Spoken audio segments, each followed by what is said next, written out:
Stop the music. Good morning and good afternoon, all. Welcome to this week's episode of Faith, Lies, and Confusion. Last week's episode was canceled due to the fact that I was in a friend of mine's wedding, but we're back this week with new topics and heat for everyone. This episode is titled King James, a deep dive into the life of King James. As you probably already know, I'm your host, Godless Reggie. We have the beautiful Afro Atheist here to add her expert input. How are you? I'm good, thank you. How are you? I'm good. I'm good. Just a little hot today. We also have the vessel of dishonor, excuse me, the anonymous vessel of dishonor with us to spread some knowledge. and we, Hello, how are you? I'm cool. How are you doing? I'm doing good. I'm doing good. And we may have my friend in disbelief, Tia, stop by to add a little bit as well. Um, how's everyone doing on this beautiful day of the Lord this Sunday? Well, I'm not. I'm away in Scotland, Okay. and I'm oh, Are you enjoying your trip? so far so good. Yes, it's been good, That's good. really good. What's up with you, Vessa? Nothing much really, just chilling at home. Okay. Same here. Same here. Probably watch a little bit of American football the next hour or so before we get to godless dating. Let's get right into it about King James and his life. Give me 1 second. Early life.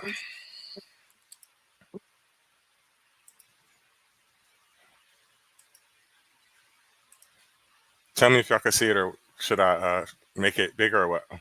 Bigger, please. Is that cool?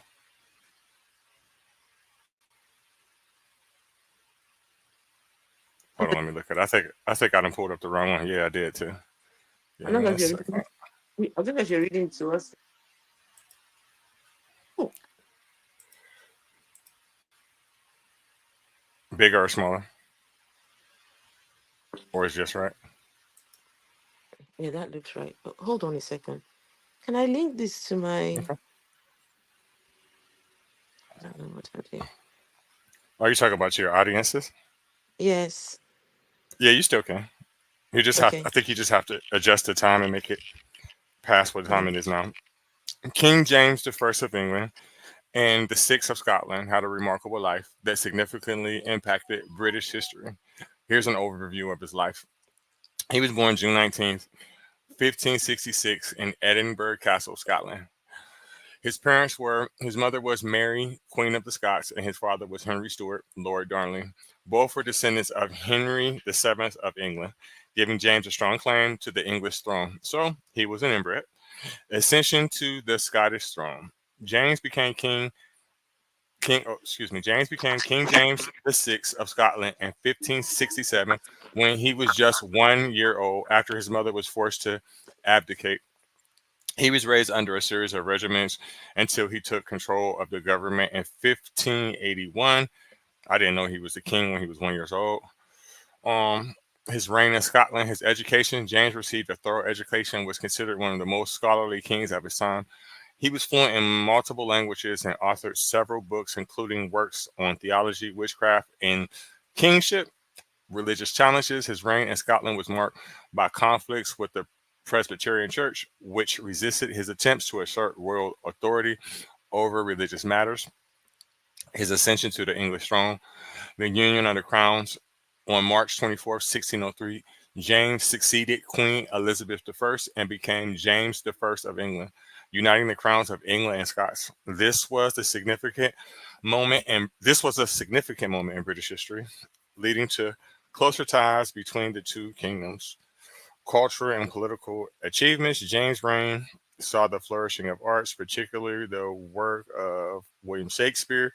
He also commissioned the King James Bible, a landmark in English literature. I think that pretty much that's what it's about. When it comes to King James, in my opinion, I know him for being the author of the Bible. I wasn't aware until maybe about 5 years ago that he actually was the King of England. I wasn't aware he was the King of Scotland until yesterday as well. With you two being from the UK, what all do you know about him as far as the monarch?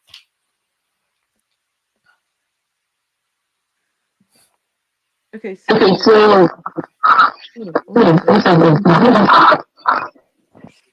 can you hear me? Yeah, I hear you now. Oh, okay. I don't know what that was about. Um, okay, so him being king, of course, he would not be called King James if he wasn't king, right? He was Right, definitely king. But then I think there was a time when he became king of both kingdoms, right? right. There was a merging of both kingdoms. But his mother had to abdicate. His mom had to abdicate her role, and because there's something about abdicating. The only time that you abdicate is if you're unfit, unwell, and unable to do it. So I'm not sure why she abdicated, but she did. I've heard. And Go ahead. go on, go on. I've heard mixed stories about her. I've heard Mm. rumors that he actually unalived her. I don't know if that's true or not. No, it wasn't her. It wasn't him. It was Queen Elizabeth the First, not him. It was Queen Elizabeth the First who unalived the mother of King James. I'll have a look. I will have a look at who exactly did. No, it wasn't him. It wasn't him. It was Queen Elizabeth the First. But yeah, I'm you said something which I think might be false. You said he authored the Bible. He didn't author the Bible. He he had his own translation of the Bible, which is the King James version, but he didn't author the Bible. Yeah, I don't think that he personally wrote it. He couldn't have because the time frames don't match up. Right. I think what the article is stating is what you're stating, that he just authored his own. Like, okay, it's Right. mine. My name's on the shit. You know what I mean? I don't think Yeah. that he actually had the brain to write that whole book. He There's didn't no way. do he didn't do shit. He didn't do none of the work. Yeah, I don't think It he did. was other people who did it. He just put his name and stamp on it because of course he was the king at the time. He gave the approval. And so I bet he never read the book one day in his life, didn't know exactly what was written in. I bet he had no knowledge of nothing. Right? I bet he just, okay, yeah, you've done it. Yeah, bring it along. Stamp. You know. I could see how he involved himself. I mean, obviously he's the king, but I wasn't aware that he knew so many different languages. I give him credit on that. I, I do know that he wrote a book of demonology, though. Um, I, I think that's his speech. yeah, I was just thinking out loud, but then I'll say it. I heard that he took some books out of the Bible as well. I've heard that too because I think he took the ones from the Ethiopian Bible and subtracted some of them from that and made the King James version. But we'll read the rest of it though, see what it says. Okay. Where was that? The ascension to the English throne. I read that. Culture and political advancements. James Rain saw the flourishing of arts, particularly the work of William Shakespeare. I read that. He also commissioned, I think that Shakespeare is actually part of the authors of that Bible, but that's another story. He also commissioned the King James Bible, a landmark in English literature. I read that. His reign in England, political challenges. James faced significant political challenges in England, including conflicts with Parliament over issues such as taxation and royal prerogative. His belief in the divine right of kings often put him at odds with the Parliament. The Gunpowder Plot. In 1605, a group of Catholic conspirators, including Guy Fawkes, attempted to assassinate James by blowing up the House of Parliament. The plot was full, and the event is still commemorated annually in the UK as Guy Fawkes Nights. Foreign policy. James sought to avoid wars and pursue a policy of peace. Though his attempts to secure a marriage alliance with Spain were unpopular and ultimately unsuccessful, his personal life and his death. James' personal life was marked by his close relationship with male conquerors, which led to rumors and controversies. His marriage to Anne of Denmark produced several children, including his successor, Charles I. James died. Well, James I died on March 27th, 1625, at the age of 58. He was succeeded by his son Charles I, whose reign would eventually lead to civil war and temporarily overthrowing the monarchy. Also, I just wanted to state that King James' name is not really James. I'm pretty sure it's Charles. I read that earlier. I think it's Charles James or some shit like that. Okay, what else? His legacy. Union of Crowns. Though James was not able to achieve a full political union of England and Scotland, his reign laid the groundwork for the eventual creation of Great Britain in 1707. The King James Bible remains one of the most significant translations of the Bible, influencing the English language and literature for centuries. King James' life was a blend of intellectual achievement, political struggle, and complexities of ruling two different kingdoms with distinct traditions and challenges. So a lot of that I really didn't know, especially about the Scotland part. I didn't know that he tried to make a marriage alliance with Spain. I have heard of stories like that before with other kings. I just was not aware of the fact that he did that.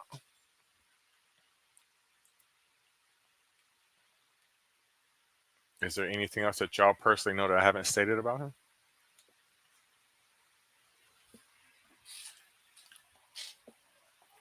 Can y'all hear me? Okay, because I can't hear y'all. I muted myself. I don't know why that's happening. I muted myself. I think it's Vessel's connection. Okay, I want to talk about his rule in Scotland because I didn't know anything about that. Give me 1 second. I wish I knew how hot it was. Oh my goodness, I am melting over here. And that fan ain't doing nothing.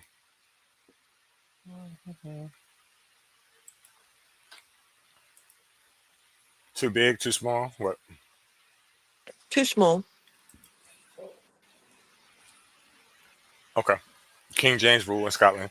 Lennox was a Protestant convert, but was distrusted by Scottish Calvinists who noticed the physical displays of affection towards him, and the king alleged that Lennox went about to draw the king to carnal lust.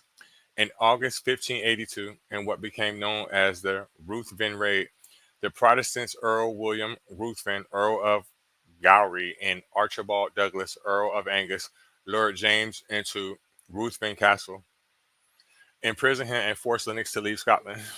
On September 19, 1582, during James' imprisonment, John Craig, whom the king had personally appointed royal chaplain in 1579, rebuked him and sharply from the pulpit for having issued a proclamation so offensive to the clergy that the king wept. After James escaped from Falkland on June 27, 1583, he assumed increasingly control of his kingdom. I didn't know he was incarcerated ever. He pushed through the Black Acts to assert royal authority over the Kirk and announced the writings of his former tutor, Buchanan. Between 1584 and 1603, he established effective royal government and relative peace among the lords, ably assisted by John Maitland of Charleston, who led the government until 1598. An 8-man commission known as the Octavans brought some control of the ruinous state of James' finances in 1596, but it drew opposition from vested interests. It was disbanded within a year after a riot in Edinburgh, which was stoked by anti-Catholicism and led to court withdrawal and Lithgow temporary. I'm going to skip through some of this because this is a lot to read. In 1586, James signed the Treaty of Berwick with England that his mother's execution in 1587, which he denounced as a preposterous and strange procedure, helped clear the way for his succession south of the border. Queen Elizabeth was unmarried and childless, and James was her most likely successor. Securing the English succession became a cornerstone of his policy. During the Spanish Armada crisis in 1588, he assured Elizabeth of his support as your natural son and compatriot of your country. Elizabeth sent James an annual subsidy from 1586, which he gave her some leverage over her affairs in Scotland. His marriage, I think I spoke on that. Well, throughout his youth, James was praised. Now, this is the controversial part that everyone says about King James. Throughout his youth, James was praised for his chastity, since he showed little interest in women, which I knew. After the loss of Lennox, he continued to prefer male company. A suitable marriage, however, was necessary to reinforce his rule, and the choice fell on 14-year-old Anne of Denmark, younger daughter of Protestant Danish King Frederick II. Shortly after a proxy marriage in Copenhagen in 1589, Anne sailed for Scotland but was forced by storms to the coast of Norway. On hearing that the crossing had been abandoned, James sailed from Leith with a 300-strong retinue to fetch Anne personally, in what historian David Harris called the one romantic episode of his life. He should have said the one heterosexual moment of his life. The couple were married formally at the Bishop's Palace in Oslo on November 23rd. James received a dowry of 75,000 Danish dollars and a gift of $10,000 from his mother-in-law, Sophie of Meltenberg Distro. After stays at Elsinore and Copenhagen and meeting with, these people got some strange names, Tycho Brahe, James and Anne returned to Scotland on May 1st, 1590. By all accounts, James was at first infatuated with Anne, and in the early years of their marriage seems always to have shown her patience and affection. The royal couple produced 3 children who survived to adulthood: Henry Frederick, Prince of Wales, who died of typhoid fever in 1612 at age 18; Elizabeth, later Queen of Bohemia; and Charles, James' successor. Anne suffered from recurrent bouts of sickness and was severely ill from 1617. James visited Anne only 3 times during her illness. She died before her husband in March 1619. What it sounds like from all of that is that he just married her because he kind of had to. I don't really think that he really liked women all like that, except for maybe his mom, maybe.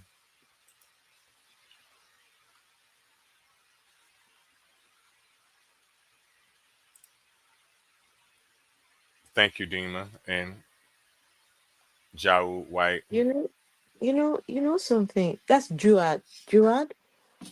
Um, I don't know. Sometimes when you're reading all these things, to be honest with you, I don't know. Are we getting the full picture? Are we getting whose narrative is this? Because the thing with back in those days is there's a narrative that is put out there, and I bet if we could interview other people who were present, I'm sure we would get a completely different take on some of these things. And this is why um I don't know, just reading some of the information, uh I don't know, it just sounds very like direct and to the point, and I'm thinking I wish we could be a fly on the wall in some Hmm. of those Hmm. conversations, in those where the kings and queens used to sit and have, where they make their decisions and stuff, right? Hmm. I guess we will get the full picture, but it's unfortunate we can't get that. But I wish that was the case. I'm sure we would know a whole lot more about what really was going on. I wish I knew too. Mm. How you feel, Vessel? You still here, Vessel?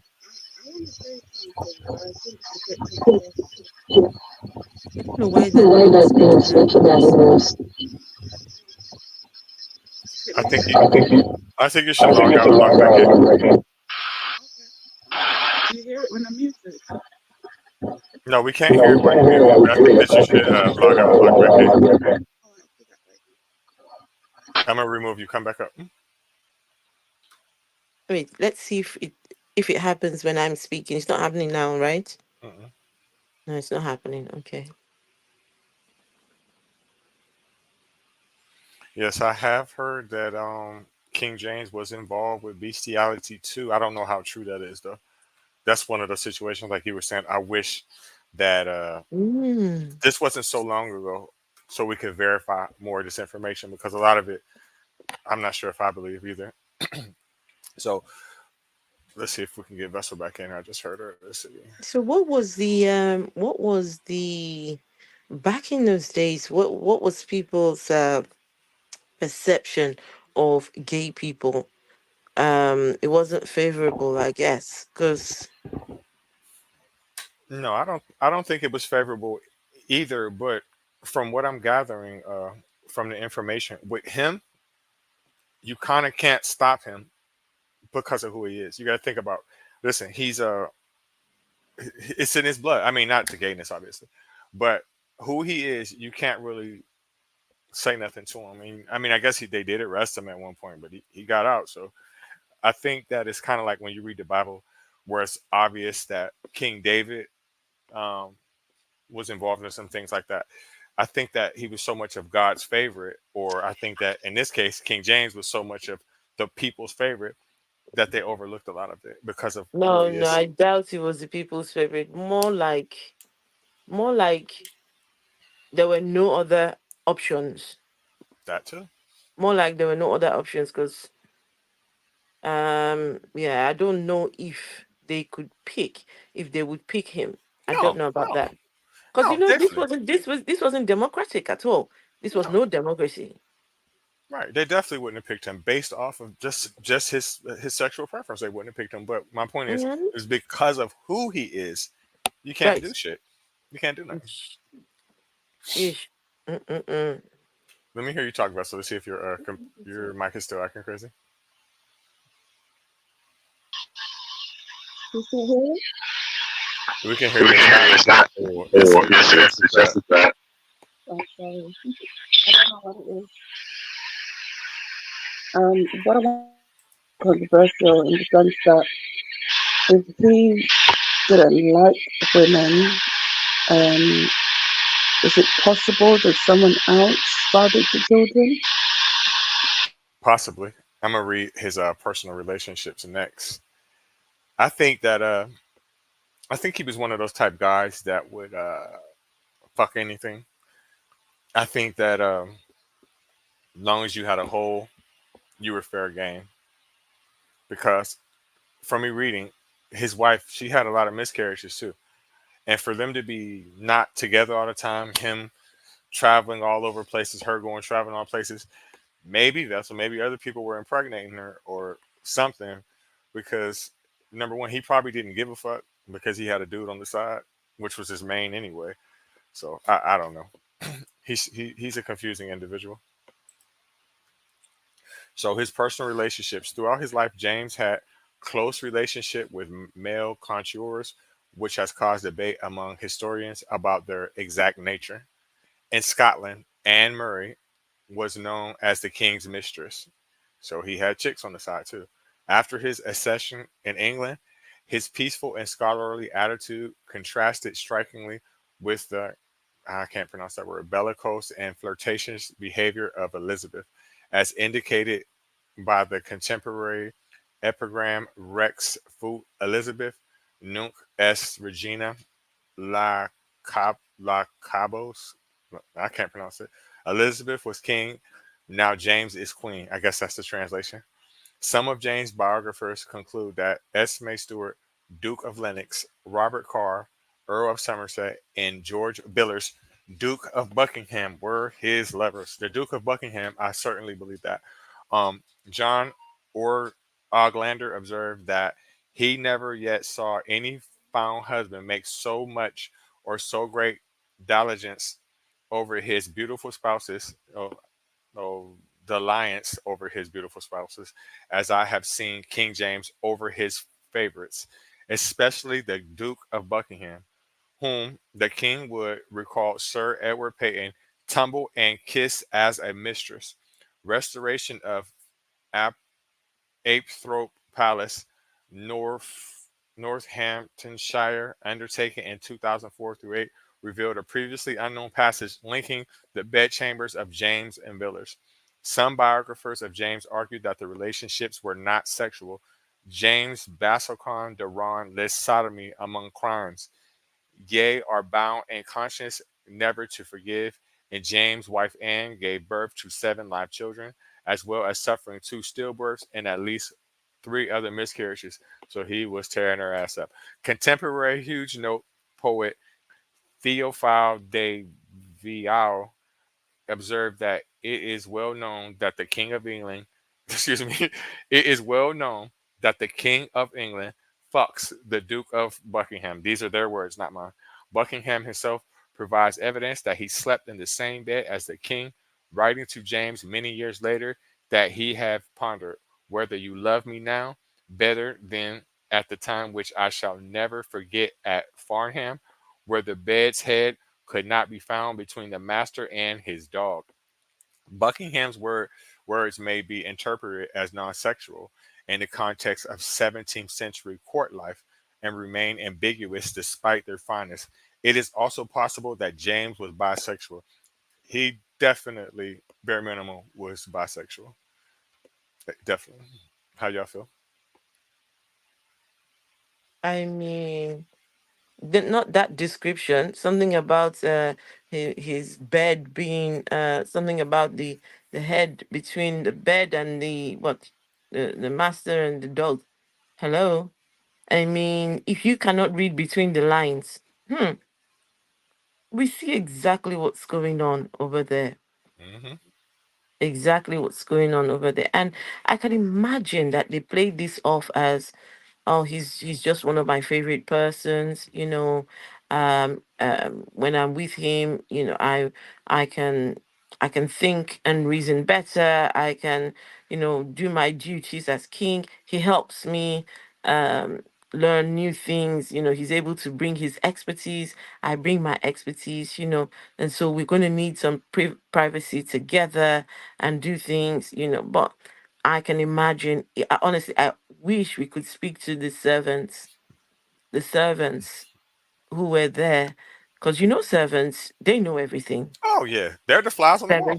Servants usually would know everything, right? And so, yeah, it's a shame they didn't go back and get words from the servants. It would have been interesting what they would have got. Mm. The reason why I personally believe the King James, I mean, excuse me, the Lord Buckingham story is, why the fuck would you build a whole palace for this man? Mm. Why would you do that? Did he build any palaces for any women? No, no, no. I can imagine that that palace was built for um as their love nest. Right, I'd be scared to go over there. It probably got chains hanging from the wall, swings, all kinds of things that go Why? up in your ass, Why? all kind of weird Why? shit. Why would you be scared to go there? It's a love It's a nest. loneliness of She Because you're love she birds. love birds because you're not because you're fucking not me. fucking me. That's why. That's why. No, Reggie, it's open. It's actually open to the public. You can just go and walk around and have a feel for the place. I'm scared. So where it's open to the public now. It's open to the public now. Once upon a time, it wasn't open to the public. Absolutely not. I bet it's stinking that motherfucker too. Now we won't stink, Reggie. They would have cleaned the whole place up. Come on. I don't know. Them spirits. Did you say spirits? Yeah, I think I've been talking to Christians too long. Not at least they're not At least they're not dreams. Right. At least they're not gents. I agree. When the Earl of Salisbury died in 1612, he was little mourned by those who jostled to fill the power vacuum. This is weird. Until Salisbury's death, the Elizabethan administrative system over which he had presided continued to function with relative efficiency. From his time forward, however, James' government entered a period of decline and disrepute. Salisbury's passing gave James the notion of governing in person as his own minister of state, with his young Scottish favorite Robert Carr carrying out many of Salisbury's former duties. But James' inability to attend closely to official business exposed the government faction, factionalism. Hold on, let me read this. Okay. The Howard Party, consisting of Henry Howard, Earl of Northampton, Thomas Howard, Earl of Suffolk, Suffolk's son-in-law William Knolly, Lord Knolly's, Charles Howard, Earl of Nottingham, and Thomas Lake, soon took control of much of the government and its patronage. Even the powerful Carr fell into the Howard camp, hardly experienced for the responsibilities thrust upon him and often depended on his intimate friend, Thomas Overbury, for assistance with government papers. Carl had an adulterous affair with Frances Howard, Countess of Essex, daughter of the Earl of Suffolk. James assisted Frances by securing an annulment of her marriage to free her to marry Carr, now Earl of Somerset. In the summer of 1650, however, it emerged that Overbury had been poisoned. He had died on September 15, 1613, in the Tower of London, where he had been placed at the king's request. Among these convicted of murder were the Earl of Countess Somerset. The Earl had been replaced as the king's favorite in the meantime by Billers. James pardoned the Countess and commuted the Earl's sentence to death, eventually pardoning him in 1624. The implication of the king in such scandal provoked much public and literary conjecture, and irreparably tarnished James Court with the image of corruption and depravity. The subsequent downfall of Howard's left Villiers unchallenged as a supreme figure in the government by 1619. So it kind of sounds like they got mad because they knew his business and just took it and ran with it. I'm not sure. So his health and his death.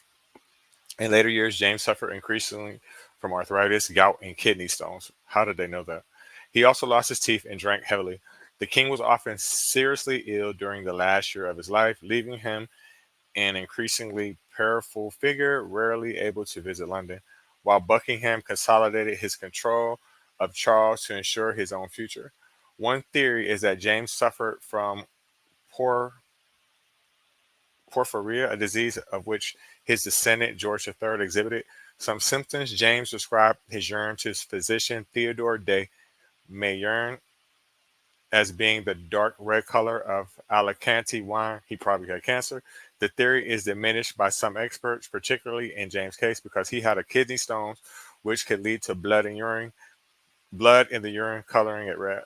In 1625, James was plagued by severe attacks of arthritis, gout, and fainting fits, and severely ill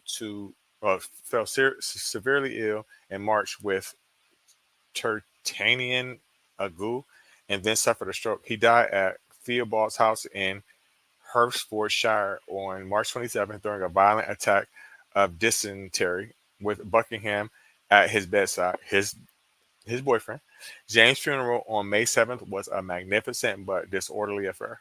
Bishop John Williams of Lincoln preached the sermon observing King Solomon died in peace when he had lived about 6 years, and so did King James. The sermon was later printed as Great Britain's Solomon. James was buried in Westminster Abbey. The position of the tomb was lost for many years until his coffin was found in the Henry VII vault during the excavation of the 19th century. King James is gone. Did you know any of that, or did you have anything else to add to that, Afro? Okay. So just something that I was reading, which pick my not that I didn't know this. I knew, I had an idea, right? So let me just read it. So it says, given the perceived need for a new authorized translation, so there was a need for an authorized translation, right? There was a Hmm. need for it. So James was quick to appreciate the broader value of this proposal, right? And Right. at once he made the project his own. He was king, He was king. It was a no-brainer. It had to be his own, right? And so by June the 30th, 1604, James had approved a list of 54 revisers. Although the records show that 47 scholars actually participated. They were organized into 6 companies, 2 each working separately at Westminster, Oxford, and Cambridge on sections of the Bible assigned to them. So we have 47 scholars Hmm. that actively participated, organized into 6 companies, 2 each working separately at Westminster, Oxford, and Cambridge on different sections of the Bible that was assigned to them. Richard Bancroft, the Archbishop of Canterbury, served as overseer and established doctrinal conventions for the translators. So they would meet for conventions, right? Okay, so what are you doing with James? What are you doing with the book of Elijah? Well, we're putting it together with, like these people were having conventions over what they were doing with the Bible. And so the new Bible was published in 1611, right? But that is interesting. Um, before this was done, there were other translations. There were other translations which they felt was hold on one second. There's a word that they used. They felt that it was give me a second. Right, here we go. Right, so in 1604, soon after James' coronation as King of England, a conference of churchmen requested that the English Bible be revised because existing translations were corrupt and not answerable to the truth of the original. What original? Right. There's no such thing as the original Bible. You stole from the Torah. What original? Hmm. There's no such thing as an original. That's what I And said this before. this thing, Reggie, that is called the truth. What truth? Right. Truth according to who? Right. You know what that sounds like? When we talk to people and they be like, "Well, you have these people. They're not real Christians. They're not pushing the real doctrine." Yes, they is. Just like you are. Y'all all the same. I don't care what version of it is. It's all bullshit.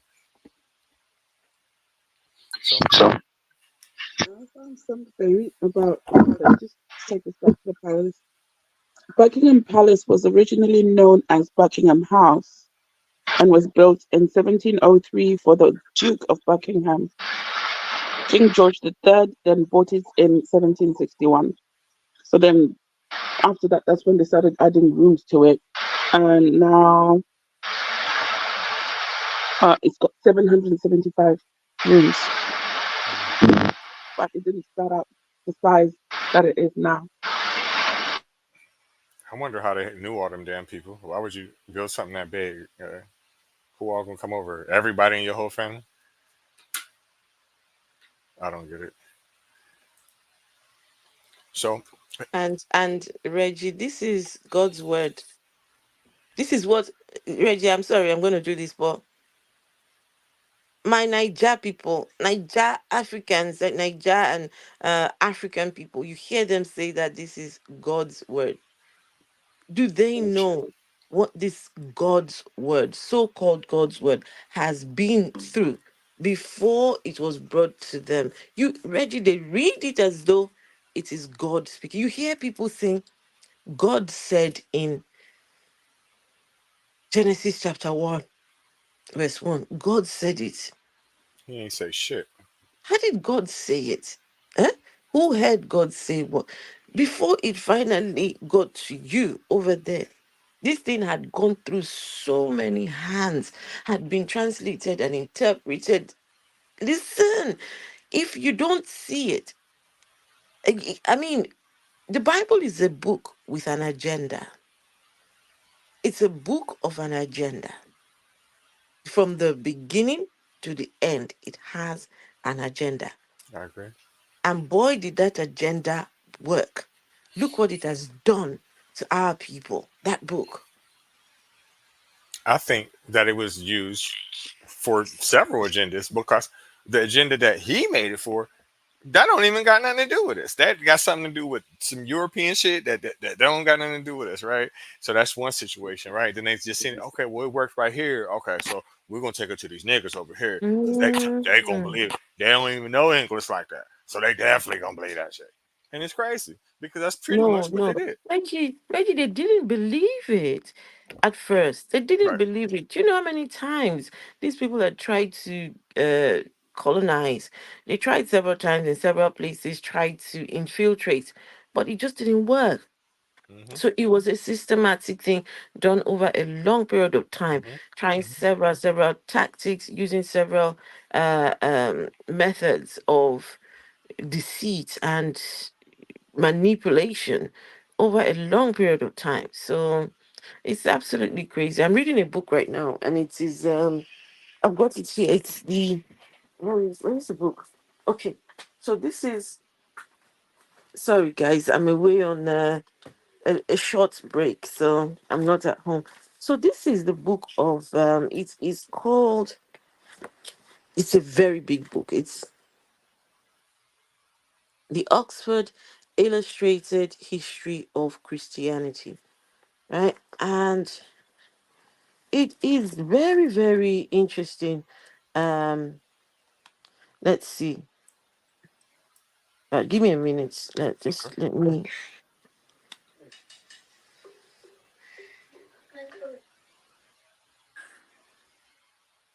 Just 1 second. It talks about the relationship between the slaves. Sorry. The hey, turn that thing off. It talks about the relationship between the missionaries and the colonial masters. How both were working, alongside each other. On the one hand, some missionaries were conflicted. How Mm-hmm. are we spreading God's word? But then again, there's if we don't go to these lands, if these lands are not colonized, how can we spread the word, right? Mm-hmm. So now they needed the king, whatever king was around about that time, had to give the go ahead. Yes, go ahead. Do this in my name. Mm-hmm. Whatever king or queen, they had the go ahead. And um so but what's interesting is the way that systematically these people, the missionaries, they had to have a sense of entitlement, feeling that I'm talking about the good guys now, because people would like to separate the colonials from the missionaries. The missionaries had good intentions. But do you know what it feels like for you to come from your own place over to this other place where they don't have your God? You're so sure about what you have, about your God and what you, oh, let's go over there and go and give them out. They were very convinced. These people were convinced beyond doubt that they had the right God, the right version, the right everything. And so, no, even the good guys were in fact the bad guys. Yes. What's the right word? I can't think of this, Paul. They're complicit. Whether if you knew what they was doing or not, you're still at fault. You're the reason. You're the softener. Before they came, they sent you first. What I want everybody to do when you get some free time, right, is watch a movie called Emancipation. It has Will Smith in it. If you watch that movie, it will give you a clear idea how they got us to believe. And it was like this: do you believe? Pow! If you didn't believe, people sitting there watching you, not listen or not, because what they would tell us was they would read the Bible when they would bring you here, right? And they would tell you, follow your master as you obey your master as you would obey God.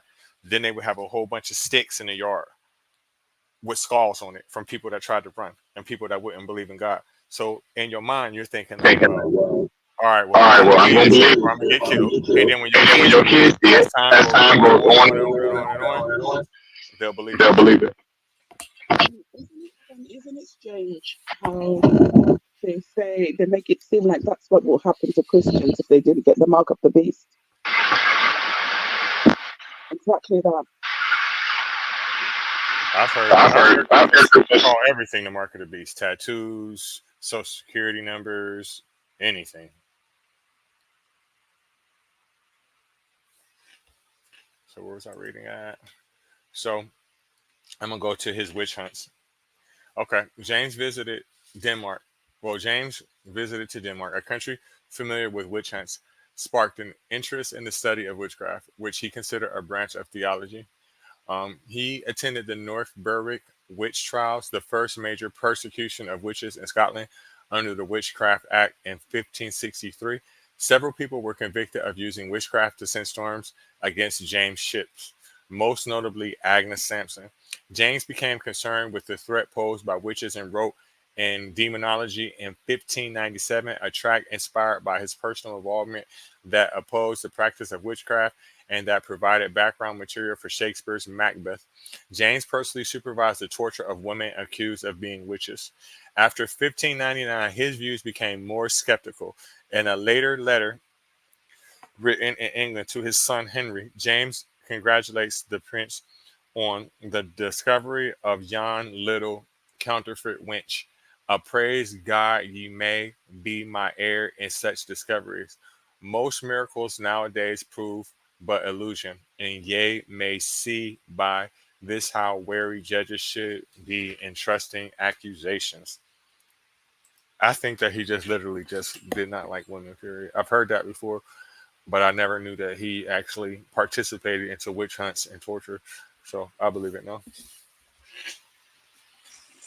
So, question for you, Reggie: Okay.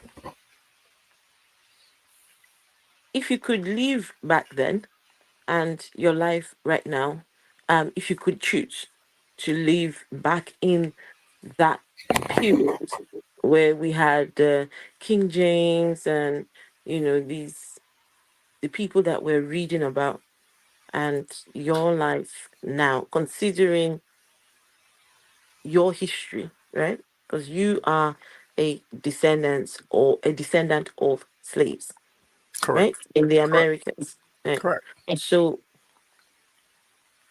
which would you choose your life now, or would you have loved to live back then? Are you saying what I would have loved to live in those times, or are you asking me would I love to live in a time where the colonizers never came? No, in those times, in King James's time, King Know, James. knowing what I know now, knowing everything I Yes, know now, knowing what you know now. can I have unlimited ammo on an AK-47? No, because I you wouldn't have had that. You would not. I have to say no because that's easy pickings. Getting if you give me Mhm, the technology from now, just one, just one AK-47. mhm. Absolutely, absolutely. I sit right there in broad daylight, shoot every last one of y'all. But Reggie, these people were systematic. The way they moved, they made friends with you. They came in like they were your friend. You But I didn't know, know. but I know what I know now. Then, I know what you want. You know what I mean? And I seen what the Haitians did to you, so I know what mm, can happen. Do can you we know? do the Haiti thing sometime, please?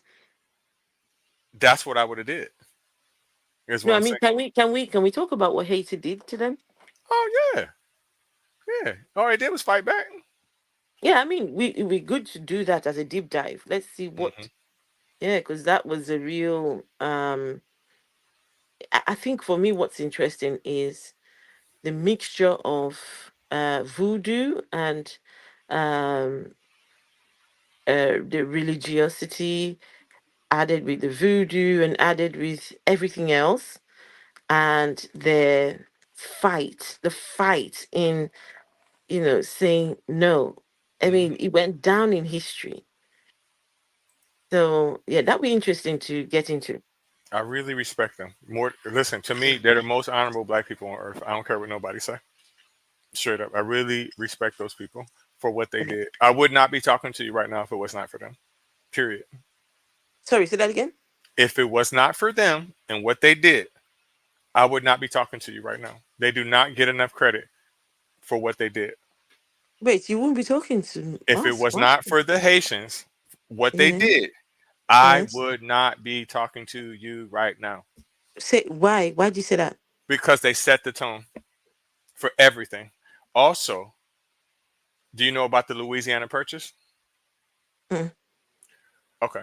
So with the okay, so what happened in Haiti, right? That gave them leverage for for France France to to sell sell us us Louisiana and all Louisiana the and other things all that the it things did, that it right? did, right? That So that noise. means So what so happened what is a happened lot is of the a lot of slaves the from slaves Haiti from came here. That's a part of what I told you about emancipation. Most black people in the United States have Haitian blood in them. I would say Okay. probably most of them, which is kind of confusing because these Haitians are really Africans. So Yes. it's a little confusing. But if you trace your lineage, if you're from the United States, more than likely it's gonna come from From Haiti. Haiti. Hmm. Okay. Or the Dominican Republic, whichever one you want to call it, because it's the same fucking place. Bottom line, What about the Caribbean? From the that's in Caribbean? that's in the Caribbean. Haiti. It's in the Caribbean. I think we should do a deep dive. I would love to. So look, you ever heard somebody talk about people from Louisiana being Creole? Yes, Creole That's people. why, Yes, because they're Haitian. Louisiana. They're Haitian. Mm, That's what they are. mm. Guess where New Orleans is at? In New, Louisiana. yeah, I know New Orleans. It's in Yeah, that's where Louisiana you have. That's where you have most of the Creole people. because they're Haitians. They cook a lot of food from the Creole people, what they eat, and okra and the what do you call it? Is it the boil? What do you call that boil? There's this uh, Seafood boil. eh? Seafood boil. Sorry, I can't hear you. So There's something wrong something with your wrong with mic, your CJ. mind today. Seafood boil. Seafood boil. Oh, Yes. seafood boils, yeah. So the way they did it was is because the thing about them is they have no fear of death. The only way that you can make a person a slave is if that person is scared that you're gonna kill him. If you have no fear of death, I don't give a fuck what you do. I'm not doing shit that you say. So what they did was every time they seen one of them come, they killed them with no guns. So whether Against you're French, foe, whatever, they see if you, you just ain't black, take you you was out, gone. You was gone. They didn't give down. a fuck Mm, who you mm, was. If you mm, came to mm, this mm, island mm. and you didn't look like them, you was gone. Gone. And that's what they did. Wow. Sometimes that's the stance you got to take with people. Yes, And yes, yes. like I said, back in those days, if you would have gave me an AK-47 unlimited ammo, oh yeah, send me. But without it, You, I'm just you sitting up. know, so my deconstruction process, um, a lot of my fears, a lot of the things that the struggles that I had was the fear of God, what He would do to me, and Hmm. what He wouldn't do, and all these things. So it was in stages. When I took down that fear of the God, right? Took down that. The very last stage of my deconstructing was the fear of hell. I had a real, very active fear of going to hell from a very young age because of how the indoctrination was done. Being taught about this place and what will happen to you if And so when I was able to deconstruct hell, as soon as that happened, and I had no fear of the God and no fear of the hell, it was done. It was over. The Hmm. God thing, just no. And for me, it is. I see people saying I was an atheist, now I'm a Christian. I was an atheist, now I'm a Muslim. I don't know how that happens. I Me don't neither. know. Me I don't neither. know because it could never be a choice. And I have actually said this. I've made an open declaration on my YouTube channel. Um, I don't think I've ever said it on TikTok, but on my, are you awake now? Huh? Okay, right. You guys start going. So on my YouTube channel, I've made this open declaration. I've said that if I ever come, and I'm saying this again, if I ever come online and you hear me say I'm a Christian, or I'm considering Islam or considering any, just know that something has gone wrong up here. No, no, I'm dead serious. Oh If no. if e- if ever that happened, no, and this is a I'm saying this because look, because you never know. You just never know. You get to an age where you start going senile, Hmm. and some people now start, thinking, okay, let's act on my behalf. And I'm saying this in case anybody wants to act in my best interest. I do not. I do not. Uh, um give anyone permission to have me serve or worship a God. I don't want a God in my life, not now, not ever, not even in my death. And also, my niece is listening to me. Hello, can you leave? I'm doing that. So, as I was saying, um, it is a declaration that I'm making that it would never be an option. It would never, religion would never be an option. And when I finally deconstructed it, oh my goodness, it was a total annihilation. Total annihilation. It was done. You know what I think, and I tell people this all the time. When I die, I swear y'all motherfuckers bet not have no goddamn preacher at my fucking funeral lying to y'all. You bet not do it. You bet not do it. And especially if the money coming out of my pocket, I don't care if I'm dead or not. Don't give him shit. Fuck him. Fuck him. I'm dead. I don't care what happens. I don't care if you respect me and have a big luxurious show. I'm not there. You having a party and you're not fucking inviting me. Fuck y'all. Listen, burn my ass and throw me somewhere. I'm done. I don't care. The only thing I do care about is you bet not have no pimp with no fucking perm slick back collecting his money. Fuck him. That's my one wish. I know you can preside over weddings. What about funerals? Say that Sorry, again. say that again. I know you can like marry people. What about funerals? Are you allowed to do that? You know, license. I right now I can't. Okay. Right now I can't because hold on, let me mute. Wait, Vessel, can you mute? I don't know what's up with Vessel's mic today. So that's an interesting question you would ask me. It cost me money to be a wedding celebrant. It wasn't cheap, right? And the money that I spent, I haven't recovered that money back yet because for some reason, okay, this is a conversation I need to get into later on. It's about marketing, it's about there's all these things, putting yourself out there, right? Look, these are my services. I marry people who are not religious. It's about putting it out there. Um, and of course, I've been studying, so I've not really had the time to go ahead and do that. Now, it takes just it's a 3-month course, just 3 months. I would need to pay another lots of money just to go and be a funeral, to just add on top of what I've got already.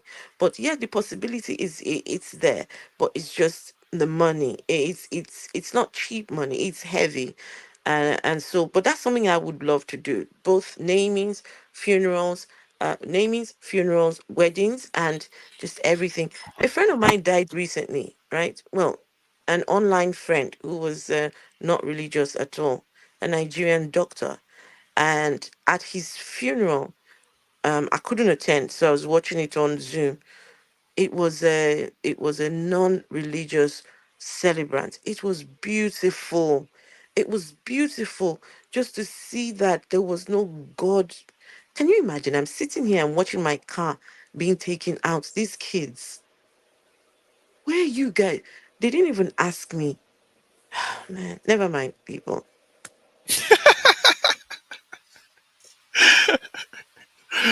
That's what you get for being on a computer, ignoring them.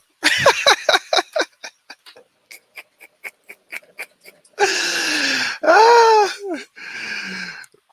I know you ain't got much time left on here, so I ain't gonna be on here long. I'm only gonna talk about the Spanish match. Another potential source of income was the prospect of a Spanish dowry from a marriage between Charles, Prince of Wales, and Infanta.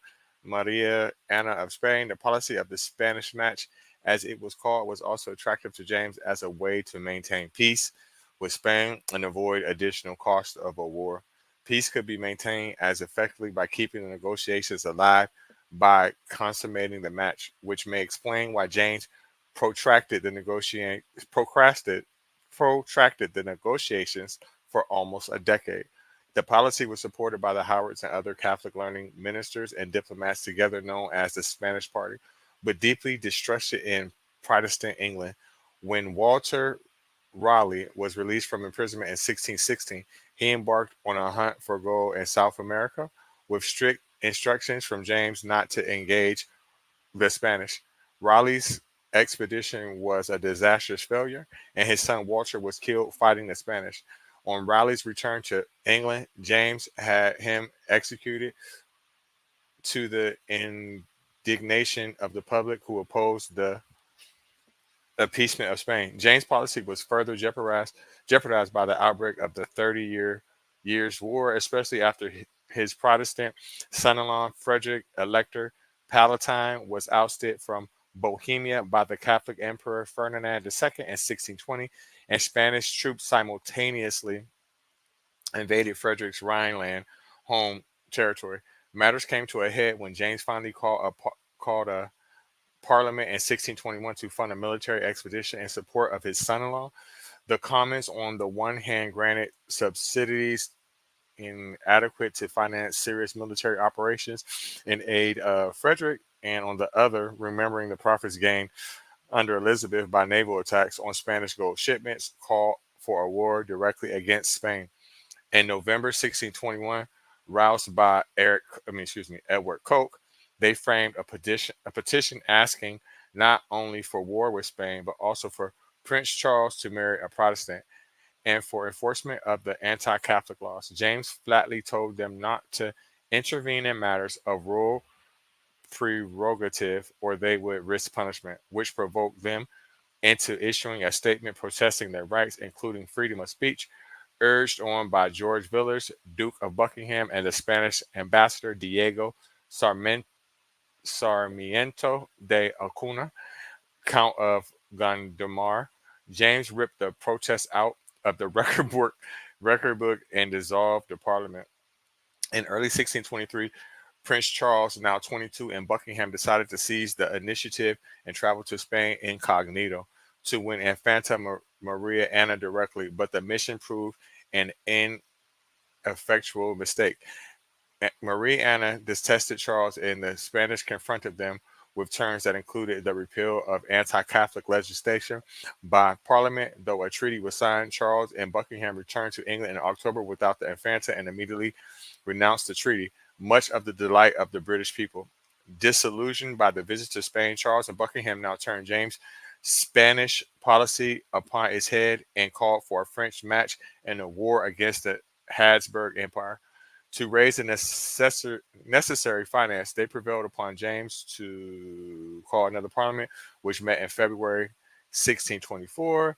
For once, the outpouring of anti Catholic sentiment in the Commons was echoed in the court, where control of policy was shifting from James to Charles and Buckingham, who pressured the king to declare war and engineered the impeachment of Lord Treasurer Lionel Cranfield, by now made Earl of Middlesex, when he opposed the plan on grounds of cost. The outcome of the Parliament in 1624 was ambiguous. James still refused to declare or fund a war, but Charles believed the Commons had committed themselves to finance a war against Spain, a stance that was to contribute to his problems with Parliament in his own reign. Seems like to me that he just was running around starting shit for no reason. I mean, if you were a king like he was, and you say to people move and they move, you say go, they go. Of course you'll be starting shit. Because guess what? The chances are you'll not be the one fighting. Uh, he'll be in the boardroom drawing up all the plans, but other people they'll be the ones going to go and fight. While he playing with them boys. Mm, mm, mm, mm, Uh, mm, mm, mm, mm, mm. Yeah, it doesn't seem like he was too nice of a guy, that King James. I'm surprised there's not more British history about him. It There seems like it. probably is. There probably is. Just we don't have access to it. And yeah, I bet if we did a lot of if we did more digging, we might find some. But Definitely.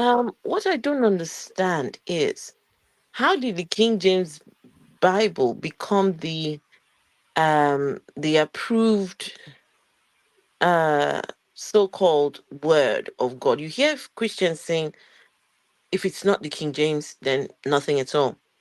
If it's not that, and uh, Reggie, have you read the King James version? It don't make sense. The words that they Have say you are read don't make it? no. Yes, it doesn't make sense. It's one of the. Thee and It's the thou, worst. and Listen. you know, Yes. Reggie, the King James version actually um was changed the language, right? That Bible actually was instrumental in the use of how people spoke hmm English. It said that when I was reading earlier. It said that pretty much it kind of shifted the way English is spoken, even to this day. Imagine that crap of a book. Oh my goodness. But it's amazing how we have evolved though. It's amazing how we have evolved from these books. There was a time when people didn't have access to these Bibles. They depended on the preacher and the clerics to read to them from these books, right? hmm So they didn't have access, unlike now, where we can, okay, what did the Greek say? What did the NIV say? What did we listen, now it's so much better. We can cross-reference. And because we are able to cross-reference, we start to realize this is some bullshit. This What is I some think, bullshit. what I think is the reason why people go towards that one is because a lot of people that are Christians, they try to disassociate themselves with the Roman Catholic Church. The Romans did this, the Romans did that. Right, And I'm right. pretty sure that's not the Bible they read from, if they read the Bible, because Catholics are notorious for just letting the priest read it to them or whatever. So I think that it's kind of more of a Protestant thing more than anything. That's what I think. I'm not sure, but that's my personal opinion. Yeah, and I think because the Protestants the Protestants were the ones that colonized our parts of the world, isn't it? Yeah, that's what I'm saying. Yeah. That's why, okay. I guess And I they're see. using that King James version. Mm, Now, with us over here, it's a little tricky because we're under the impression, which ain't true. Over here, we're under the impression that British people brought us here. It's not true. It's not true. who did? Who did? The The, Portuguese. the Portuguese and the Spanish brought us here. Yes. Right. The English were the Mm, last people to catch on to game. They just- didn't catch yeah, on. They didn't yeah. catch on to the shit till the 16 and 1700s. What they did was steal from the French, That's what the they always do. They Spanish, come in, and the Portuguese. and they want to be clever. Reggie, I've got a photo here. I wish you could see this photo, but it's this book I'm reading, right? hmm And the picture of, unfortunately, you won't be able to put it on, but I could take a picture and send it to you. So it talks about the European exploitation of black people, right? And the image shows two different two there's four people altogether and two sets of people. The Dutch is a Dutch cartoon of 1987, a savage Dutch cartoon of 1897. The French corrupted the natives with useless frivolities. So you see this lady with her socks and her what do you call that, corset? Her corset, her socks all the way to her knees, a hat, right? Well, she's black, but you can see that she's dressed. Her boobies are out, but she's got a corset on, and the man is taking he's holding the picture, holding a a mirror in front of her, just trying to show her how beautiful she is while exploiting her, right? So she's been exploited by useless frivolities. The English, on the other hand, they were greater hypocrites. They sold rum and rifles with the Bible. They were selling rum and rifle to the natives with the Bible. The pictures, I wish I could show you how it is depicted here, but what an interesting picture. That's another thing too. We don't really know a lot about over here. The Dutch's influence on slavery because Mm, they didn't really hit here too much. Now they did in the Caribbean. There are some islands in the Caribbean where they speak Dutch. So, but not so many. Like now that I hear that I'm learning about the Dutch's role in colonization in South Africa, mm-hmm. it's surprising because we're under the impression that it's all England. It's all England. That's what we think. But when you dig deep into it, England's the last one to jump on. They just seen what everybody else did and said, you know what? I'm gonna steal that shit from you. Let me get that. Let me get that. That's all they. I mean, I'm not trying to dismiss it or minimize it. They did fuck shit, but It's like what you were saying about Louisiana. I'm saying it's like what you were saying about Louisiana hmm because they divided the countries amongst themselves, hmm but then because of France's loss, they lost a lot of people, soldiers, and that what was happening in Haiti. They decided to pull out and sell their share of Louisiana and something else, I think, and another area for was it $15 million? something like that. Yeah, and like this is not your land. You just came, divided it amongst yourselves, declared it yours. You didn't pay a penny for it, but now you're selling it to other people for millions. And guess what else? The Haitians and the Jamaicans owe the colonizers reparations. That's why they're some of the poorest nations in the world. So what I'm saying to you is they're still in the hole because they're still paying France back because after they whooped France ass, France came back with Napoleon and made him sign the treaty under duress, and they owe them money. Gosh. The same thing's happening in West Africa, not the French speaking West Africa. All those countries, Congo. Congo and Congo, Niger, what's it, Nigeria. Easton, however the hell you pronounce it, they have what's the money that France used to have? What's the name of their old currency they don't use no more? Yeah, they got them using franc, and they France. don't even yes, and France doesn't use it. So, Because Uh, what's, Japan can I ask? Hold on, hold on. Is your microphone? I really don't know. I don't know Are you using an old phone or what? actually. Huh? It's the new phone actually. Hmm. I don't know what's up with it. Hmm, I don't know. What does it sound like? like You know when you what? say a few words, Let it's me let me cool. let me let me go out and come back, and it might just be an interference. I don't know. What did you say, Reggie? No, it's definitely you. It sounds like you first few words you said school, and it's an echo of everything you're saying, and I hear in the background.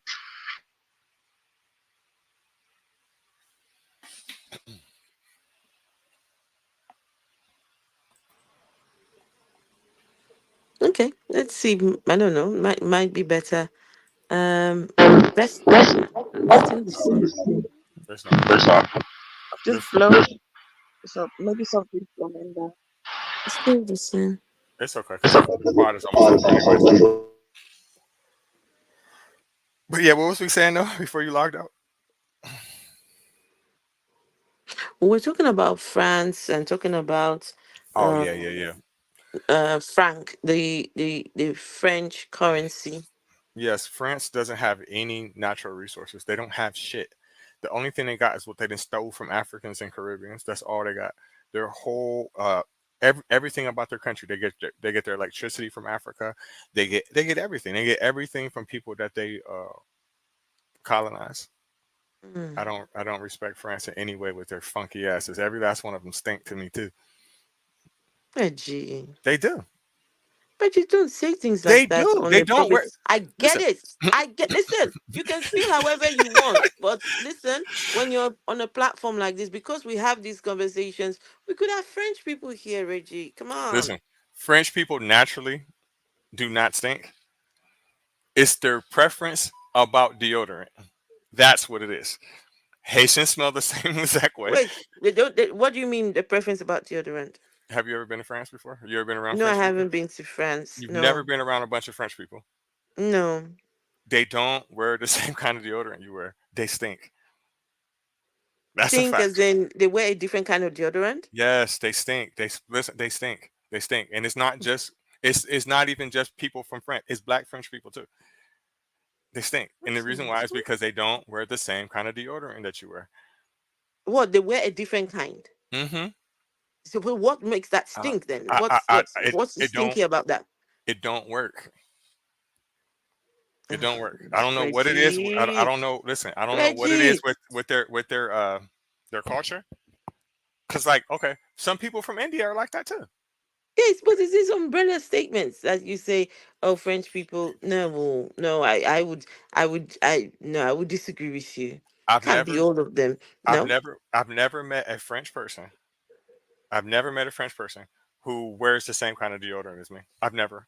Ever. That's How what would this. they wear the same? That's you. Okay, now Hold you're on. acting like the Muslims and Hold the on. Christians now, Hold on. I'm about because to show now you. I'm you're about to saying, show you. yeah, now you're saying the one what you wear is now somehow the good one, Reggie. I don't smell it.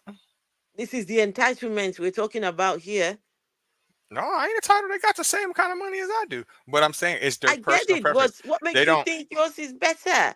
This is what I'm saying. That them theirs might even be more Listen, listen. expensive It and don't more matter. It don't work. It don't exotic work. and It don't. Reggie. I don't care how much you pay for it. It Listen. don't work. It don't work. They stink. It's not their body. It's their products that they're using or lack thereof. Hold on, I'm about to show you. Oh goodness.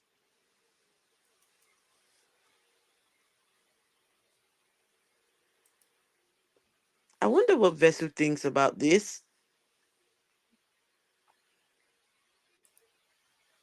Well, also Well, also, it's I'm showing gonna that showing that a big a big. population of them don't wear it at all. But go ahead.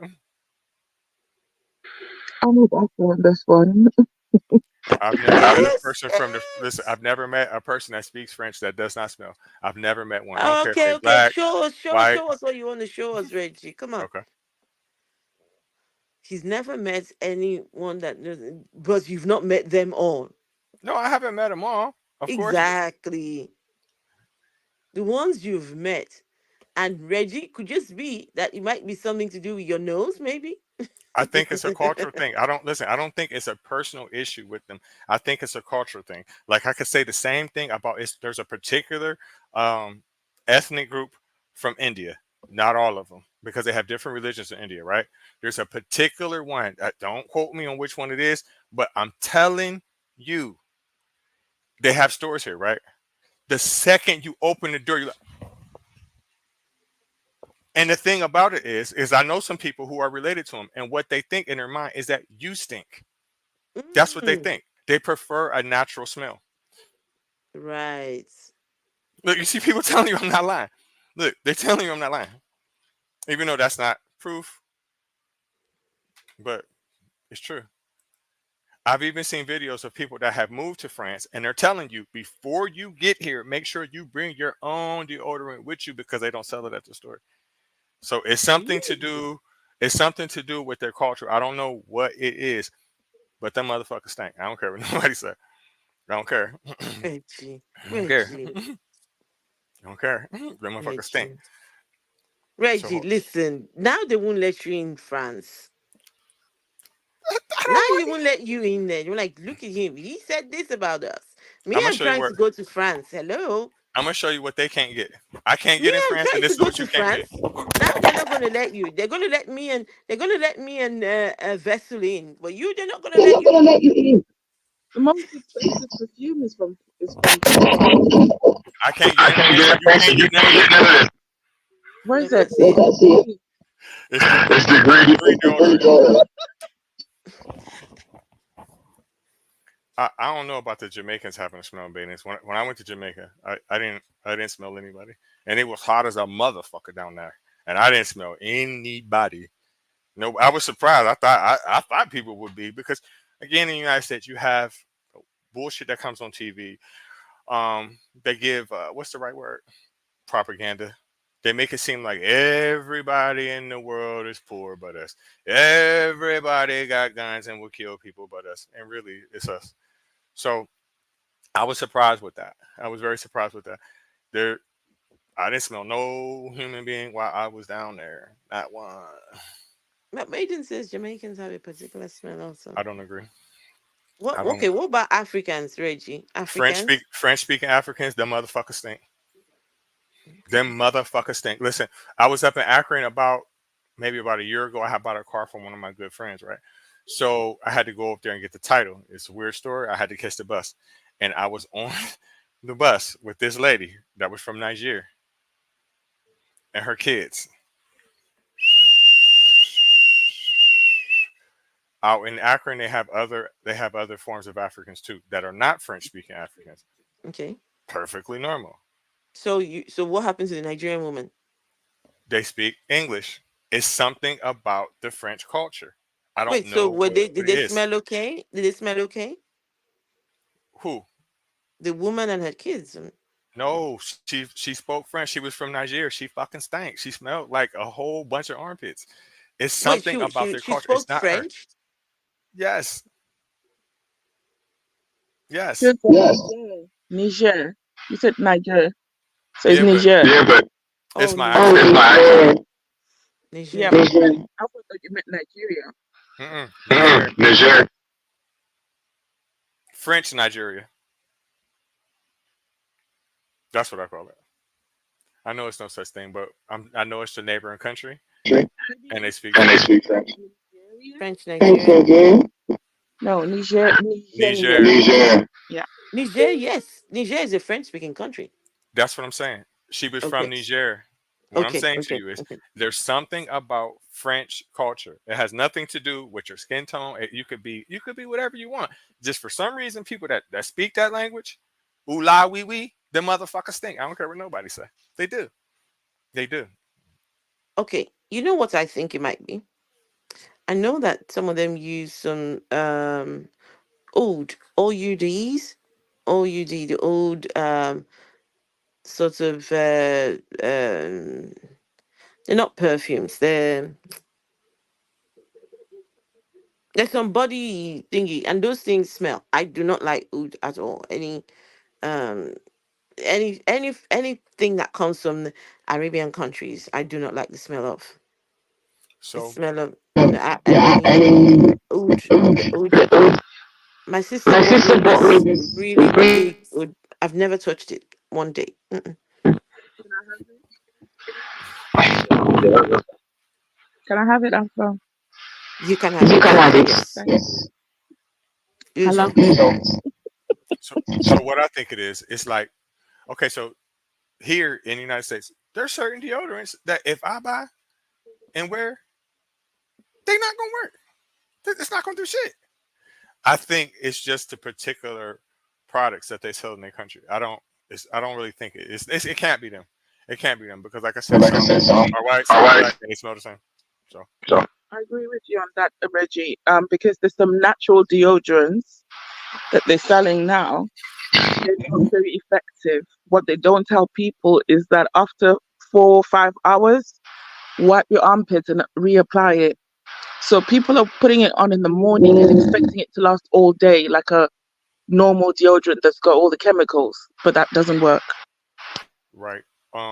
I think with the Indians, I think it's religious reasons. I think in some Muslims too, they don't wear because it's something that's in the products I've used. Don't give me the line. I don't know what it is, but it's something about the product that's something that they don't want in their body. Would it be like burning of the incense and also the food? Because the food's got quite a lot of curry Spice. and spices and garlic and ginger, Yes, so it comes out of the pores as well. yes, I agree. Mm, Especially that damn what's that one seasoning they use? What's that shit called? garlic. It is garlic, but it has a name. Curry. Oh, the curry. Okay. Yes, Indian curry is stronger than Jamaican curry. It's like to me, Jamaican curry is like watered down compared to Mm, that shit. mm, mm, mm. Mm, right. Indian curry. I'm not a huge fan of Indian food. I don't. It's too much for my palate. It's too much going on. When I eat it, I have to pause and think, what is this? What is this? Isn't it? It's too much going on in my mouth. It's too strong. It's too much. Like that curry is too much. I had a hotel, an extended stay hotel one time, and some of my neighbors, they ate a lot of curry. Listen, even the days they didn't eat it, the whole hotel smelled just like. I don't think it's nasty. I just don't personally want to smell like that. Like I love chicken, because I don't eat mammal products, right? But if I know you just cook some chicken in your house, I'm not going in there.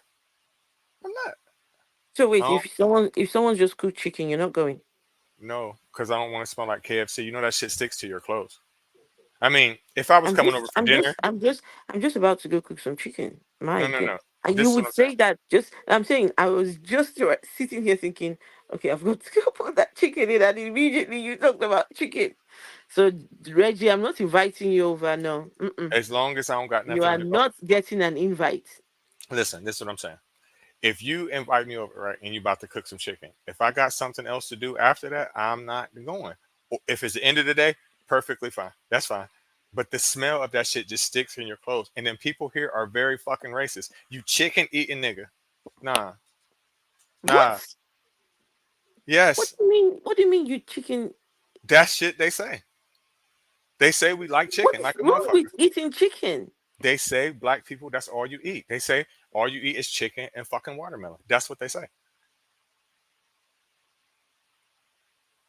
It's the same over here. Chicken, fried chicken. Yes. And I mean, that's not the only reason. I just don't want my clothes smelling like that shit. Okay, person cooking fish, I don't want my clothes smelling like that. Person cooking garlic in the house, I don't want my clothes smelling like that. It sticks to you. Shit. I don't want everybody knowing what I done ate all day long. Like, you know my whole business. I don't even know you. You just know I done had chicken, cornbread. You know all that shit. I ain't even tell you. Cornbread is something I don't know what cornbread is. I've never had Understood that. cornbread. What? What is cornbread? Interesting. I What? don't know what cornbread is. Cornbread is yum. Is It's what? yum. Yum. Is yam? No, she says No, it's she good. says it's good. Is what? Yummy. Good.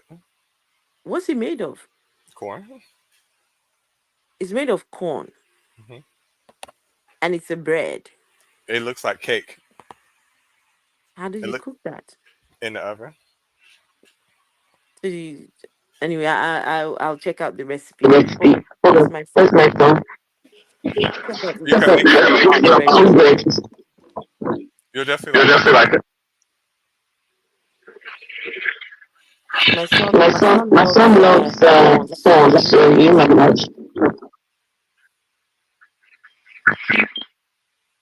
It's what we It's what we technically call technically soul call food soul here. food here. Hmm? Hmm? It's what we technically call soul food here. Okay. Cornbread recipe. Uh-huh. Oh. So what do you eat it with? What do you eat cornbread with? Sunday dinner, greens, chicken, cabbage. Mm. Oh wow. Oh, wow. Yorkshire pudding. They have cornbread. It's good for dipping too. So what y'all got going on for the rest of the day? Well, I know, but say it.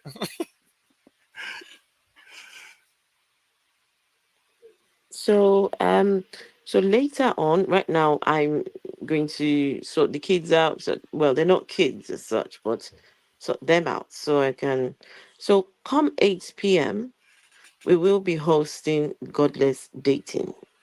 I can't stream it onto YouTube unless Reggie's kind enough to stream it onto YouTube. So to put it's about people who don't believe in God, right? Meeting each other and hopefully bonds start to form and people, I mean, it's not, no one's obligated to It's not compulsory, but I find some people saying, "Oh, I wish I was with someone who didn't believe in God," and so this is the opportunity to do something like that.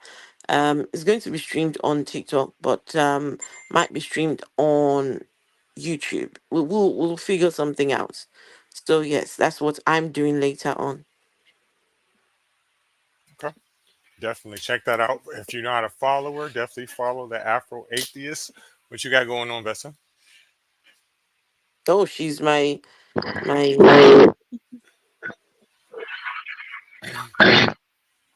Yeah, co-host.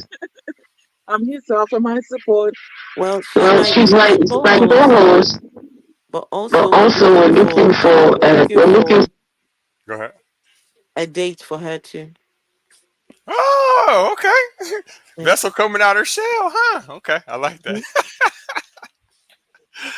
Ah, the anonymous vessel of dishonor. Come out your shell. She's already out of the shell. Know what I'm saying? She'll never show her face or no shit like that. This is, I might as well wear a hijab, to be honest. You know, I'll get one. You know what? I'll get one and I'll wear one. Reggie, Reggie, Reggie, Reggie. cornbread, is it sweet or no? Yes, yes, It's sweet. yes. Not like sweet, sweet. It's not like sugary sweet, but it has a sweet taste to it. You'll definitely like it. It's an Is it experience that I feel that as an African, you definitely need to have. Hmm. would you consider it healthy food or no? Nah, probably not. No, okay. No, okay. Make it with sweet corn. What you say, Vessel? She can make it with sweet corn. That's true. Ah, how can you do it with sweet corn? How do you do that? Just follow the same recipe. No, but No, but everything what I've seen what I've so seen far is so all far is all dry. dry products. Yeah, you get the kernels of the sweet corn. They're supposed Hmm. to go into the that's how it becomes cornbread. It's They do supposed to. what? They do Sorry, what? Sorry, the kernels do what? You take them off the cob and you incorporate them into the bread mixture, right, do you Reggie? Do blend you them? blend them? Yeah, you can blend them because the one I've had had bits of corn. You can actually see the bits of the corn in it. Mm, Yeah, that's homemade. A lot of times, what people eat is what we call hot water cornbread. That's some ghetto shit right there. A lot of people make it out of a box from this brand that's called Jiffy. right. You'll like it for sure. I'm gonna give it a try. It Okay. looks like cake, Yeah, it looks just like cake. It looks like pound cake. It's yellow. just like cake. I think it's really made from cornmeal. Well, yeah, that's what it got to be. I don't know. It's good. Um, I'll definitely be back next week around this time with faith, lies, and religion. I don't know what the show title What are was going to you? be. What are you doing afterwards? You didn't tell us what you're doing later on. I'll probably go live on TikTok at some point later on today. I'm definitely going to come on your show. Uh, check it out. Hey, are you looking for a date? You know, Oh, oh so I'll no. definitely come by to support, check you out. Because a few people have their eyes on you, Reggie. No, seriously. I've had people say, um, can you, what's up with Reggie? I'm not I'm going to not gonna come on. come on your Come show on and your show and stuff like that. I'm going to pull I'm a gonna Sorry, pull Vessel it on up. you I just like didn't this. hear you. I didn't hear you. I said I'm not going. I'm going to come on your show, but I'm not going to show your face, my face. I'm going to do the Vessel. I'm going to be on there just like this. It's your hijab.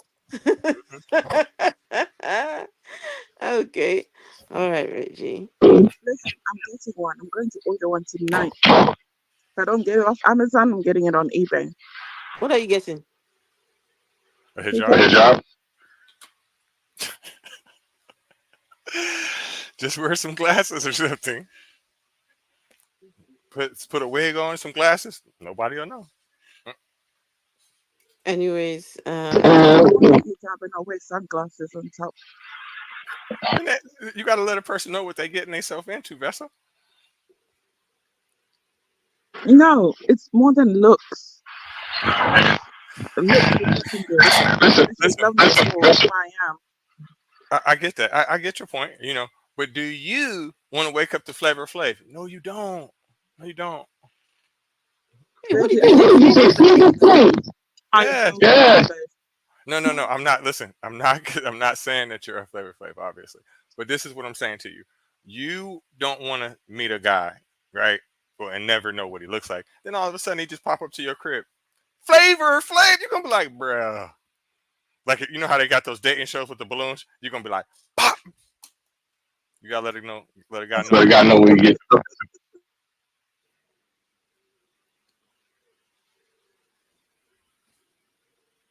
Why you looking like that, Afro? I was looking at something. I was about to say, what y'all got? What y'all interested in Flavor Flav?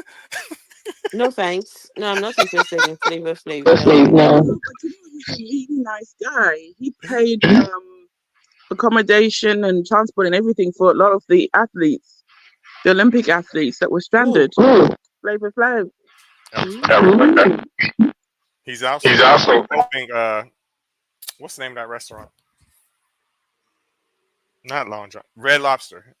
Stay afloat because Red Lobster ever since the pandemic is pretty much almost out of business.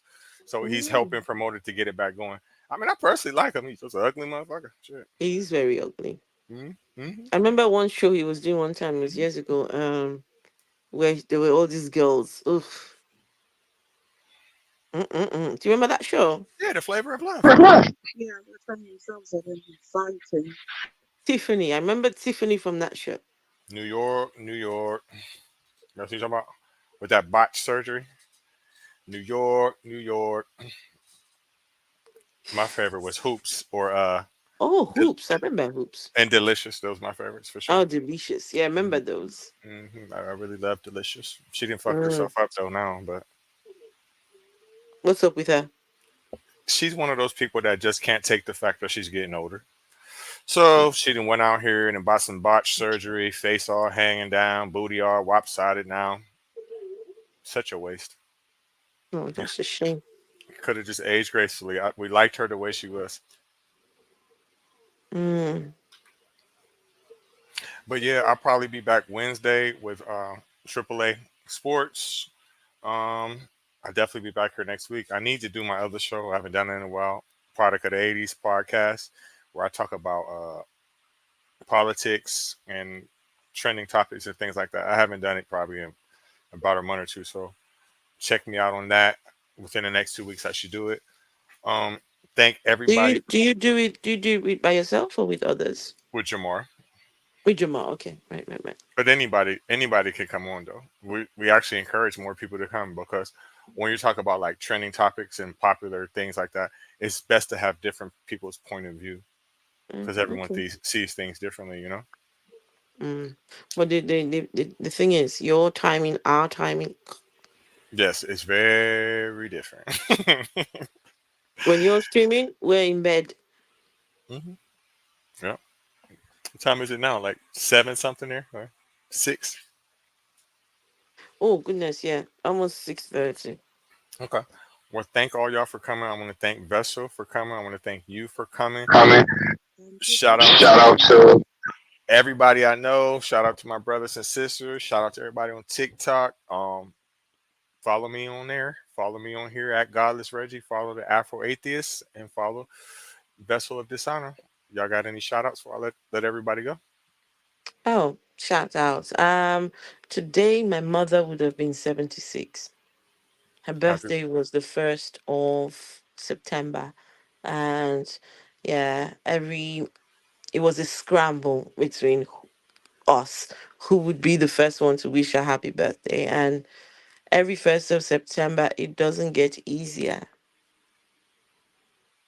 Just knowing that she's no longer here. But um, yeah, I know where she is. I know where she's resting, and yeah, shout outs to her. Without her, there'll be no me. So All right. Shout out to mom. What Mm. about you guys? Shout out to Azra's mom. Shout out to everyone who's tuning in and watching. Okay. Thank all y'all for coming out. Thank you to Juad White. Thank you to Maidens. Uh, Jerwalk, Amy, I I know you're think it here was somewhere. Amy Anderson. Yeah, isn't that Ambrosia? Is that Ambrosia?